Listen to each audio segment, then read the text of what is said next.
Let Trent Baalke cook.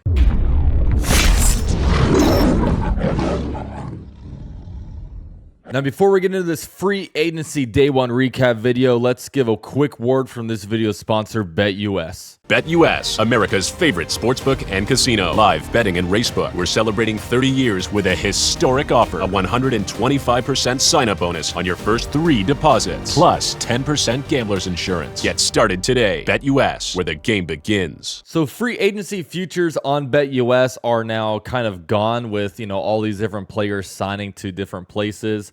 But one thing that BetUS does have is different NFL awards, things such as Coach of the Year, MVP, Defensive Player, and Offensive Player of the Year awards. And you can actually put money on who you think will win these things. And if we take a quick look, Trevor Lawrence is actually tied for 13th at plus 2,500. So if you think that Trevor Lawrence is going to have a big year with his new toy, Gabe Davis, you can put some money over there, and BetUS is going to help you out with that with a 125% deposit bonus on your first 3 deposits using promo code JOIN125. Link in the description.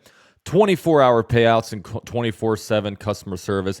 Thank you to BetUS for sponsoring this video and allowing me to create content all year round. And with all that said, let's talk about free agency.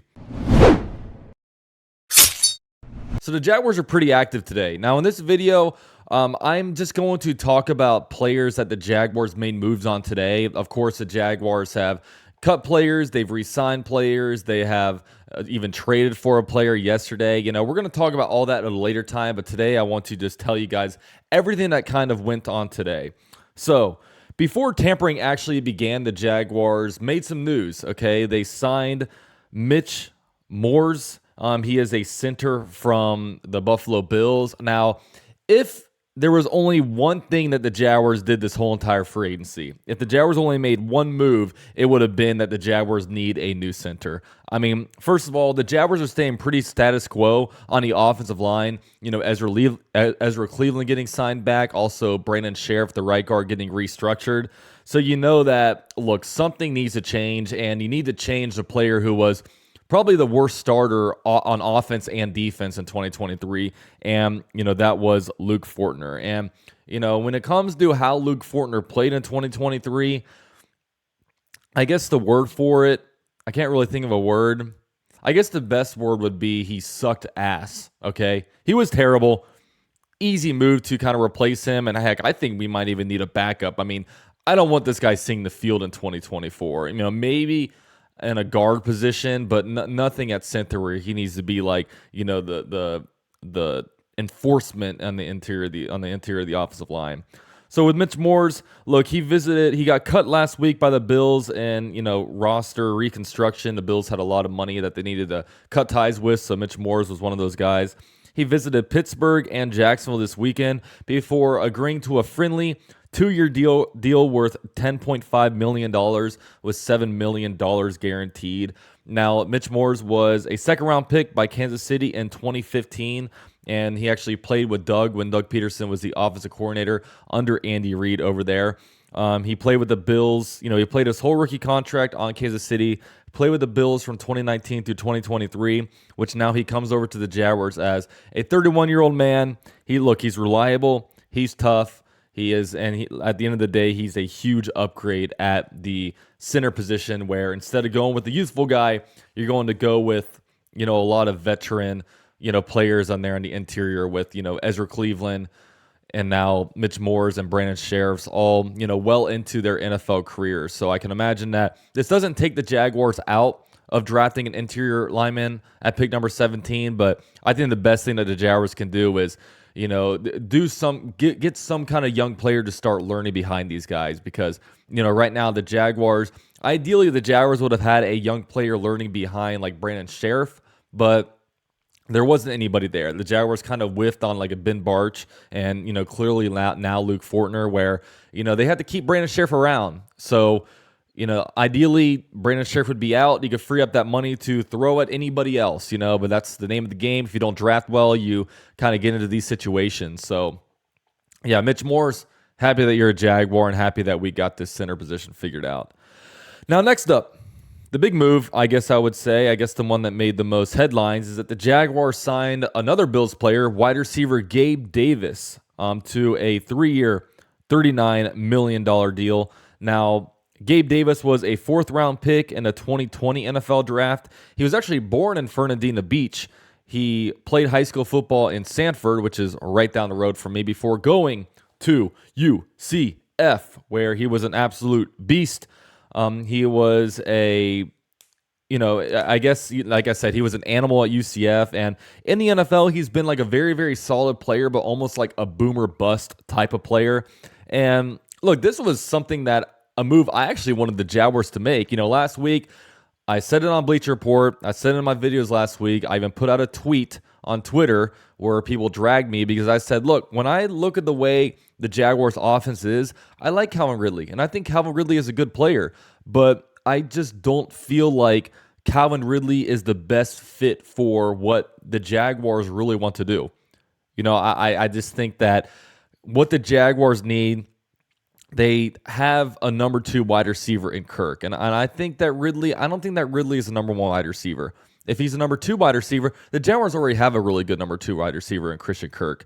So I would rather them go after a skill set for a player that the Jaguars don't really have. And what Gabe Davis is, he's a big receiver. He is an outside guy. He's a guy that can take the top off the defense. He's a big body. He can out-physical players. He can be the guy, the back shoulder fade in the end zone. We haven't had that since Marvin Jones, and we were missing that in 2023. And, I kind of envision Gabe Davis having a similar type of career as, when the Jaguars signed Christian Kirk to the Jaguars, and when the Jaguars signed Evan Ingram to the Jaguars.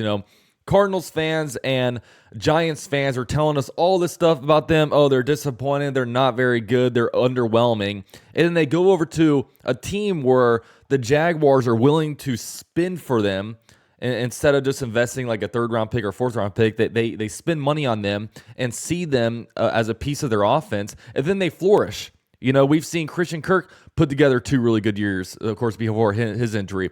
Evan Ingram has turned into a different player, and now with a guy like Gabe Davis going into his prime, I don't think is a wide receiver 1. I think that he's going to be like a Zay Jones replacement, kind of in that, outside boundary spot, and I think that, with the Jaguars' interior players when it comes to like Christian Kirk and Evan Ingram in the slot, I think that's going to free up a lot for Gabe Davis. And I think that Gabe Davis is going to be a complete monster for the Jaguars, and he brings a skill set that the Jaguars just straight up do not have. So I think that when you look at the Jaguars receiving core going forward, I think that it's going to be Gabe Davis on the outside and a rookie on the other side. I still don't think that the Jaguars re-sign Calvin Ridley. I just don't see it happening, and I think when you look at the way this roster is constructed on the receiving end, I see Christian Kirk getting money. I see Evan Ingram getting money. I see Gabe Davis getting money. But where are the young guys? There's only 1 wide receiver on this roster, and Trent Baalke's 4 years that he's actually drafted to the team,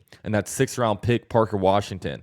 Everything lines up to where you need a young receiver out there, and you need another outside guy, and you can either overpay for somebody in free agency, or you can go and draft somebody and actually have him young and really build himself up in this offense. And there's some good ones available, like Brian Thomas Jr. or Keon Coleman if you want to go in the 1st round and target some of those guys. There's definitely guys there, but also wide receiver is a spot where, man, if you look at the last several years, just look at the last 10 years of these NFL drafts, wide receivers are found everywhere. I mean, they're just found everywhere. Even the most recent draft, probably the best receiver drafted was Puka Nacua, and he was like a 5th-round pick. So just get some advanced scouting in there, figure out a player to target that's going to fit the Jaguars' offense, and boom, we could be cooking with a really good offense. But yeah, Gabe Davis, he signs a 3-year, $39 million deal. Like I said, it's a very, very good deal. You're not paying $20+ million for a guy like Calvin Ridley. And let's be real. If you guys watched Calvin Ridley last year, I understand that he, took a couple years off, this, and that. Does anybody really think that Calvin Ridley deserves like $20 million per year? You know what I mean? That's just my opinion. So with that said, Gabe Davis, welcome to Jacksonville. Happy to have you. Go Knights, and we move. Okay?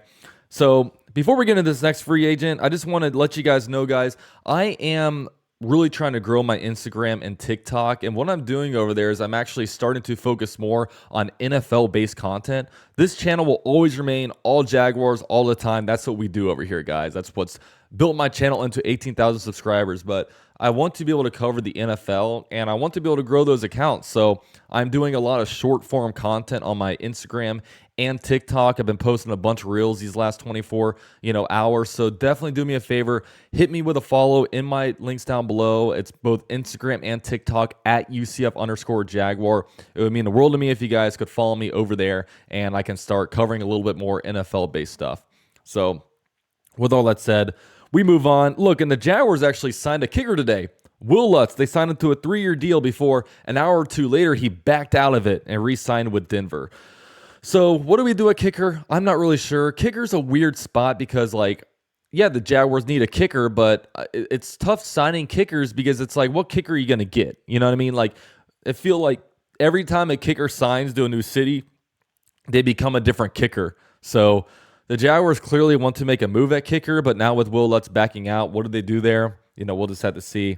Of course, the Jaguars have Riley Patterson on the roster right now, but the Jaguars already tried to give up on him in 2023 before Brandon McManus went to a really, really cold streak, and Brandon McManus is clearly probably on his way out. So right now, Riley Patterson is a safety option, but I do think that they want the big leg guy, and it was nice to be able to kick touchbacks, last season.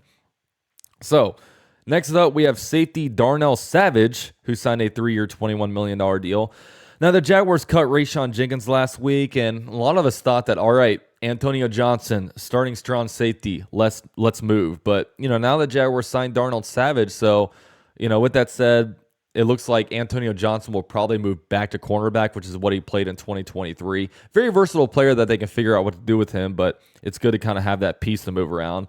But with Darnell Savage, he was a first-round pick in 2019.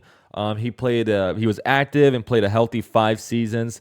He recorded 302 tackles, 9 tackles for losses, 32 pass breakups, 9 interceptions, and 1 elite last name. So welcome to Duval, Darnell Savage. And like I said, we'll see what we do with Antonio Johnson at cornerback going forward. And speaking of cornerback, the next guy the Jaguars signed is cornerback Ronald Darby. They signed him to a 2-year, $10 million deal. Everybody knows about Ronald Darby.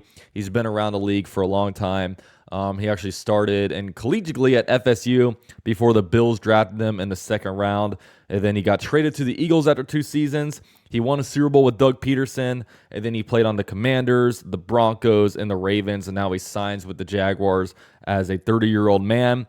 And look, the Jaguars cut Darius Williams, last week. So right now the cornerback room is sitting at Tyson Campbell, Antonio Johnson, probably a pick in the first 3 rounds of the NFL draft.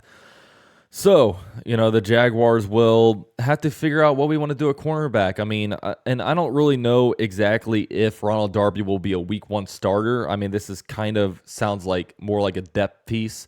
But, if a guy isn't there in the first 3 rounds of the draft, the Jaguars can lean on a Ronald Darby. But, clearly not a long-term deal. I mean, it's a 2-year deal. But the Jaguars right now, big question marks at cornerback, including, Tyson Campbell's on the last year of his deal. What does his future hold as a Jaguar? It feels like more and more like the Jaguars will try to go on the first 2 days of the draft, try to get a cornerback.